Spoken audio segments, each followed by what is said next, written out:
ऐसे युग में हैं जहां परिवर्तन की गति इतिहास में पहले कभी नहीं देखी गई। ऐसा लगता है कि भविष्य दो दिशाओं में जा सकता है, एक तरफ यूटोपिया और दूसरी तरफ अपोकलिप्स। हमारे सामने मौजूद चुनौतियां बहुत कठिन हैं, लेकिन इसके बावजूद ऐसी उम्मीद भी है कि मानवता केवल सरवाइव ही नहीं करेगी, बल्कि भविष्य में और भी फ्लरिश करेगी। आज के समय में मानवता के सामने 3 संभावित रास्ते हैं।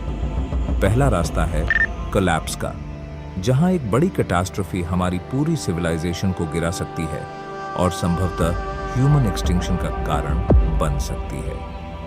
दूसरा है प्लेटो, जहां हम कोलैप्स से बच तो जाते हैं, लेकिन हमारा विकास एक निश्चित सीमा पर रुक जाता है।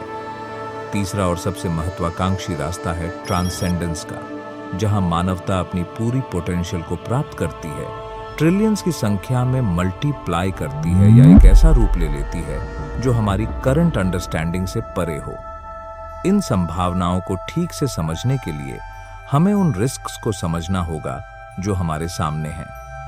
हमारे पूर्वजों ने asteroid impacts, ice edges, super volcano eruptions और डेडली प्लेग्स जैसी नेचुरल डिजास्टर्स को सहा और उनसे बाउंस बैक किया। लेकिन आज हमारे सबसे बड़े खतरे प्रकृति से नहीं, बल्कि हमारी खुद की एक्टिविटीज से आते हैं।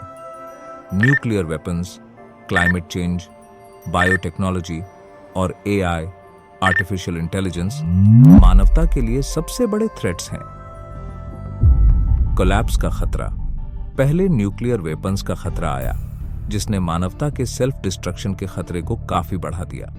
कुछ एस्टिमेट्स के अनुसार मानवता के खुद के एक्सटिंक्शन का खतरा नेचुरल कॉजेज के मुकाबले 300 गुना ज्यादा है। न्यूक्लियर वॉर के बाद जो प्रभाव पड़ सकता है वह ग्लोबल टेम्परेचर्स को लगभग 10 डिग्री तक गिरा सकता है और पॉपुलेशन का 63% तक वाइप आउट कर सकता है। क्लाइमेट चेंज भी एक बड़ा खतरा है। अभी के प्रोजेक्शंस के अनुसार अगर करंट ट्रेंड्स जारी रहे तो 2100 तक ग्लोबल टेम्परेचर्स में 2.7 डिग्री की वृद्धि हो सकती है, जिससे 1 अरब से ज्यादा लोग डिस्प्लेस हो सकते हैं। लेकिन अगर वर्स्ट केस सिनारियो हो जाए तो CO2 टिपिंग पॉइंट्स को पार करते हुए तापमान में 12 डिग्री तक की वृद्धि हो सकती है, जो सिविलाइजेशन के लिए विनाशकारी होगा। बायोटेक्नोलॉजी में जहां एक तरफ फूड स्कैर्सिटी और डिजीजेस जैसी समस्याओं के सॉल्यूशंस हैं, वहीं दूसरी तरफ इसके मिसयूज से एक ग्लोबल डिजास्टर का खतरा भी है। एक डिजाइनर पैथोजन का रिलीज न्यूक्लियर वॉर से ज्यादा घातक साबित हो सकता है। लेकिन सबसे अनिश्चित खतरा एआई से है। यह पहला ऐसा खतरा है जिसे शायद हम आउटस्मार्ट नहीं कर सकें।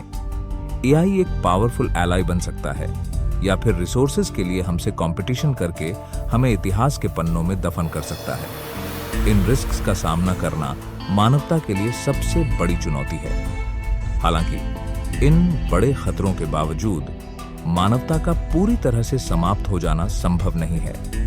हम पृथ्वी के सबसे रेजिलिएंट स्पीशीज में से एक हैं। हमारी शेयर नंबर्स और ग्लोबल डिस्ट्रीब्यूशन हमें एक्सटिंक्शन से बचा सकती है। यदि किसी कैटास्ट्रोफिक इवेंट में 99% ह्यूमंस भी खत्म हो जाएं, तब भी हमारे पास लगभग 8 मिलियन लोग बचेंगे। इतने लोग इतिहास के अधिकांश समय में पृथ्वी पर कभी नहीं थे। हमारे पास अब नेचुरल सिलेक्शन पर निर्भर रहने की बजाय टेक्नोलॉजी का उपयोग करने की क्षमता है, जिससे हम किसी भी अन्य स्पीशीज की तुलना में हजारों गुना तेजी से अडैप्ट कर सकते हैं। इसके अलावा हमारी जनरलिस्ट डाइट हमें विभिन्न प्रकार के फूड सोर्सेज का उपयोग करने की फ्लेक्सिबिलिटी देती है, जो पास्ट मैस एक्सटिंक्शंस में क्रिटिकल साबित हुई थी। प्लेटो का रास्ता। अगर हम कोलैप्स से बच भी जाते हैं तो प्लेटो का खतरा रहता है, जहां विकास की गति रुक जाती है। हम एक ऐसी स्थिति में पहुंच सकते हैं जहां हम न आगे बढ़ सकते हैं और न ही पीछे हट सकते हैं।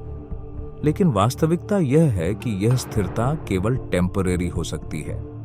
शॉर्ट टर्म में एक्सपोनेंशियल टेक्नोलॉजिकल ग्रोथ और एनवायरमेंटल चेंजेस सिविलाइजेशन को नए दिशा में धकेलेंगे।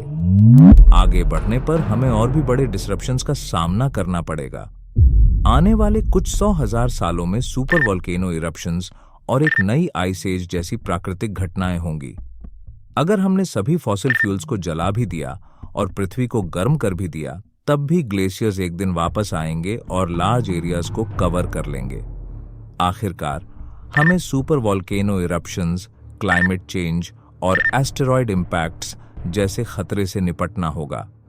कुछ वैज्ञानिकों का मानना है कि हर 27 मिलियन साल में पृथ्वी एक साइक्लिकल मास एक्सटिंक्शन का सामना करती है, जो हमारे सोलर सिस्टम के मिल्की वे की घनी एस्टेरॉयड बेल्ट से गुजरने के कारण होता है।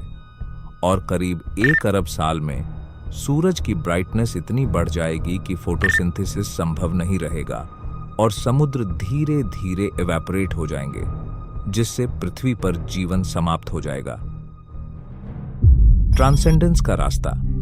अगर हम इन नेचुरल बैरियर्स को पार कर लेते हैं तो हमारे पास ट्रांसेंडेंस का मौका है।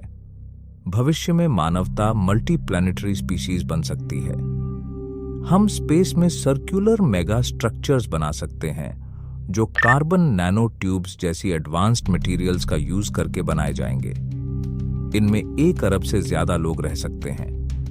हमारी रोटेशन से जनरेटेड ग्रेविटी वहां एटमॉस्फेयर बनाए रखेगी, जिससे हम पृथ्वी से बाहर भी सरवाइव कर सकें। अगर हम एआई और अन्य टेक्नोलॉजीज को हार्नेस करने में सक्षम हो जाए, तो हमें ऐसी समस्याओं का समाधान मिलेगा जो अब तक हमारी रीच से बाहर हैं। एआई पहले से ही ऐसी एडवांसमेंट्स कर रहा है जो इंसान नहीं कर सकते, जैसे NSA का AI डिजाइंड मिशन हार्डवेयर, जो ह्यूमन डिजाइन से 3 गुना बेहतर साबित हुआ है। यह संभव है कि हम अपनी इंटेलिजेंस को एक्सपोनेंशियली एनहांस करके डिजीजेस को पूरी तरह से खत्म कर दें, लिम्स को रीजनरेट कर सकें और शायद हमारी लाइफ स्पैन को इंडेफिनिटली एक्सटेंड कर सकें। एआई और बायोटेक्नोलॉजी का ये एक्सप्लोजन हमें एक ऐसे फ्यूचर की ओर ले जा सकता है जहां ह्यूमन एग्जिस्टेंस का हर एस्पेक्ट रैडिकल ट्रांसफॉर्मेशन से गुजर रहा होगा। फिर सवाल उठता है कि हमारी अल्टीमेट पर्पस क्या है? क्या हम गैलेक्सी कॉलोनाइज करके, स्टार्स की एनर्जी हार्नेस करके एक टाइप 3 सिविलाइजेशन बनने की कोशिश करेंगे, या फिर हमारा गोल अपने होम प्लैनेट अर्थ को बचाना होना चाहिए? अगर हम एडवांस टेक्नोलॉजीज का उपयोग करके पृथ्वी को एक्सपैंडिंग सन से दूर ले जा सकें, तो हम जीवन को बिलियंस ऑफ ईयर्स तक प्रोलॉन्ग कर सकते हैं। यह मानवता का एक अल्टीमेट एक्ट ऑफ रिडेम्पशन हो सकता है। हमारी पूरी इतिहास की कहानी यही बताती है कि मानवता को कभी अंडर एस्टिमेट नहीं करना चाहिए। हमने हमेशा एडवर्सिटीज से बाउंस बैक किया है और फ्यूचर में भी हमारी पोटेंशियल लिमिटलेस है।